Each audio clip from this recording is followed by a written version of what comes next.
ये एक्चुअली बहुत बार कहा जाता है कि बड़ों की रिस्पेक्ट करें, टीचर्स की रिस्पेक्ट करें, फैमिली की रिस्पेक्ट करें।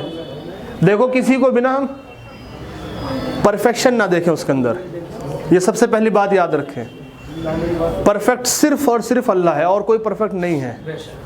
मेरी अपनी पर्सनल लाइफ जिन लोगों के इर्द गिर्द घूमती है, कभी कभी ऐसा होता है वो चीज़ें शो हो जाती हैं, कभी कभी ऐसा होता है कि शो नहीं होती।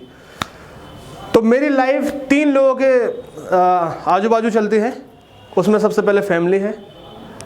बड़ा दिल करता है कि मैं उनको बताऊं कि मैं उनसे कितना प्यार करता हूं, नहीं बता पाता, कल्चर हमारा ऐसा नहीं है। और मेरे टीचर्स, मैं उनको फील कराना चाहता हूं जो उन्होंने मुझे उंगलियां पकड़ के पेंसिल से शुरू की मेरी लाइफ, और आज यहाँ मैं आ गया कि मेरे स्टूडेंट्स मौजूद हैं, उनके इर्द गिर्द चलती है। और तीसरे जो मेरे सामने जो सबसे इम्पोर्टेंट लोग होते हैं वो मेरे फ्रेंड्स होते हैं, जो मुझे करीब से जानते हैं, जो मेरे साथ रहते हैं। वो ये बात अच्छे से समझते हैं कि मेरी फैमिली, मेरे टीचर्स और मेरे फ्रेंड्स, मेरी लाइफ इन्हीं में चलती रहती है, इसके अलावा कुछ नहीं है। तो ये बहुत सारी बातें चलती हैं कि हम इनको स्पेशल फील कराएं, और कराना चाहिए। मुझे नहीं समझ आता कैसे कराऊं, मैं भी सुनता था कि ये करो। तो मैंने महसूस किया कि जब मैं किसी मकाम पर पहुंचूंगा, यकीनन अभी तो नहीं पहुंचा, कोशिश कर रहा हूं, लेकिन छोटा हो या बड़ा हो, तो मैं उनको जो दे सकता हूं वो यही है कि मैं उनको सबसे ज़्यादा ऑनर्ड फील करा सकता हूं, रिस्पेक्ट दे सकता हूं, उनको वहां बैठा सकता हूं जहां मैं बैठना चाहता हूं या बैठना चाह रहा था। उसी कड़ी में आप लोगों को ये मालूम होगा, लास्ट ईयर जो हमारा फंक्शन था उसमें मेरे फादर चीफ गेस्ट थे। और सच्ची बात तो यही है कि जो भी हूँ अल्हम्दुलिल्लाह उन्हीं की वजह से हूँ, अपने मम्मी पापा की वजह से हूँ। मैं जो फील करता हूँ वो कभी नहीं महसूस कर, कभी उनको शो नहीं कर पाता। शायद आज मैं आप लोगों के सामने कहता हूँ, पापा बहुत प्यार मैं तुमसे करता हूँ।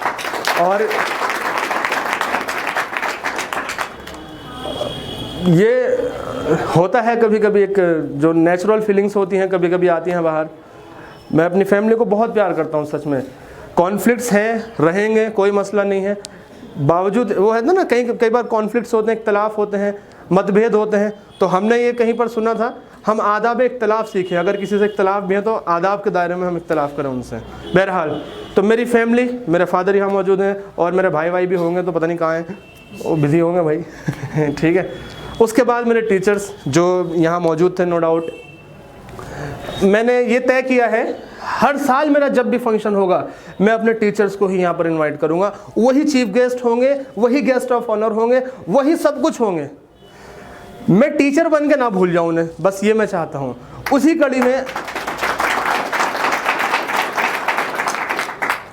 कड़ी में मेरी जो नर्चरिंग हुई है, परवरिश हुई है, यानी मेरी लाइफ में फादर, फैमिली तो चलो हटा दें हम, जो सबसे ज़्यादा इम्पैक्ट मेरी लाइफ में रहा है, यानी जिससे मैंने ज़िंदगी सीखी है।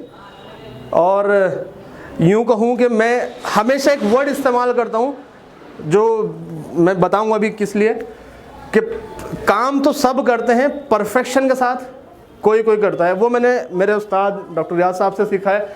मैं बहुत छोटा था, 5th-6th स्टैंडर्ड में आई थिंक। अच्छा एक वक्त मैंने गुजारा है, पिटाई भी हुई है, पिटता रहा हूँ, फादर से भी, टीचर से भी। और वो लोहे को जो मोल्ड करके उसको सही बनाया जाता है ना, मैं बड़ा टेढ़ा था। यानी आप समझे जैसे पौधे की काट छांट की जाती है ना सीधा करने के लिए, वो जो कैरेक्टर प्ले हुआ है मेरी लाइफ में, वो जी वो कोई नई स्टोरीज नहीं है, बच्चे जानते हैं सब मैं शीशे की तरह रहता हूँ अंकल, ऐसा था, अब ऐसा हूँ। मैं जुड़वा कर आया था आपकी जी यार, सबके सामने बेइज्जती कर दी अच्छा, मैं अभी बताता हूँ। मैंने बताया ना ये सब इंसिडेंट, आपको बताया ना, बहुत बार बताया। देखो मैं बताता हूँ, मैं ऐसा था, और किन लोगों ने मुझे यहाँ तक सही ट्रैक से पहुँचाया है वो भी मैं बच्चों को बताता रहता हूँ।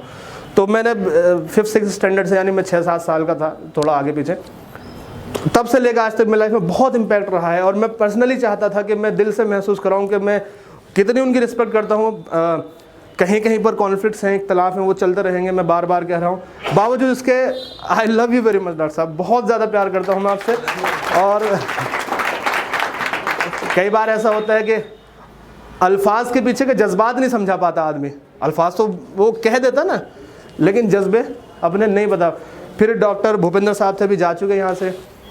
मैंने इंसानियत अगर सीखी है वो उनसे सीखी है, यानी दूसरों के लिए खुद को कुर्बान करना। वो कह के भी गए हैं भी कि मेरे लिए सब मतलब फ्री ऑफ कॉस्ट ये सारी चीज़ें पढ़ा रहा हूँ मैं। तो जब मैं पढ़ता था आचार्य के लिए मैं चला गया, उसके बाद मैंने उनको देखा, महसूस किया, तो मुझे लगा कि हाँ यार एक लाइफ में कुछ होना चाहिए। मकसद वैसे ही तो नहीं है हम बस कि पढ़ रहे हैं, पढ़ के पैसा कमा लेंगे, डॉक्टर वकील साइंटिस्ट इंजीनियर बन जाएंगे, कुछ है नहीं हमारी लाइफ में। ऐसा नहीं होना चाहिए, कुछ होना चाहिए, हम दूसरों के लिए कुछ करें। उन्हीं के नक्शा कदम पे चलने की कोशिश कर रहा हूँ। उसके बाद मेरी लाइफ में बहुत बड़ा रोल प्ले करते हैं मेरे फ्रेंड्स। नौमान सर फिज़िक्स पढ़ाते हैं, डॉक्टर जाकिर साहब PhD चल रही है लॉ में, मेरे सीनियर भी हैं, मेरे भाई बैठे हैं, कलीम भाई एडवोकेट हैं ये भी। बाकी और मेरे फ्रेंड्स कुछ यहाँ मौजूद नहीं है, उनके घर में कुछ प्रॉब्लम थी। और इन सब के बाद मैं सारी की सारी बात जो मैं फिर कहूँगा, ये मंच आप लोगों का था। मैं अकेला क्या करूँगा यहाँ पर बताओ? कुछ कर लूँगा मैं? नहीं, कुछ भी तो नहीं। ये एफर्ट्स भूलने लायक नहीं है जो आप लोगों ने दिए हैं। आप ही इसकी खूबसूरती बढ़ा रहे हो, आप ही इसके अंदर एक चार चांद लगा रहे हो। मैं तो क्या करता हूँ, आता हूँ क्लास में राजा की तरह बैठा, 2-4 बातें करी चला गया। आप उसको अपने अंदर लेकर के आते हो, घर जाके मेहनत करते हो, मेरी डांट भी सुनते हो, मेरा गुस्सा भी बर्दाश्त करते हो, मैं सब कुछ जो नहीं भी कहना चाहिए वो भी कह देता हूँ कभी कभी, वो सब भी आप लोग बर्दाश्त करते हो। उसके बावजूद इतना प्यार करते हो।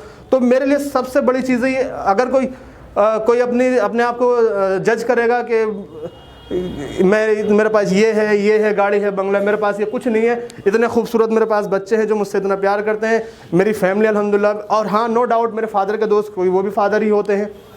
मेरे टीचर्स मेरे साथ हमेशा खड़े होते हैं और मेरे फ्रेंड्स हमेशा मेरे साथ होते हैं। मैं कहता हूँ कि मुझसे अमीर शायद इस पूरी दुनिया में कोई नहीं है। तो मैं बस अपनी बात को ख़त्म कर रहा हूँ। हमारा प्रोग्राम बहुत अच्छा था। अब जो फर्स्ट प्राइज़ है हमारे, उससे पहले हम अपने जजेस को ज़रूर सुनना चाहेंगे, क्योंकि टीचर्स के दादा उस्ताद होते हैं ना कोई, भाई दादा भी तो होते हैं, दादा उस्ताद को भी तो सुनोगे।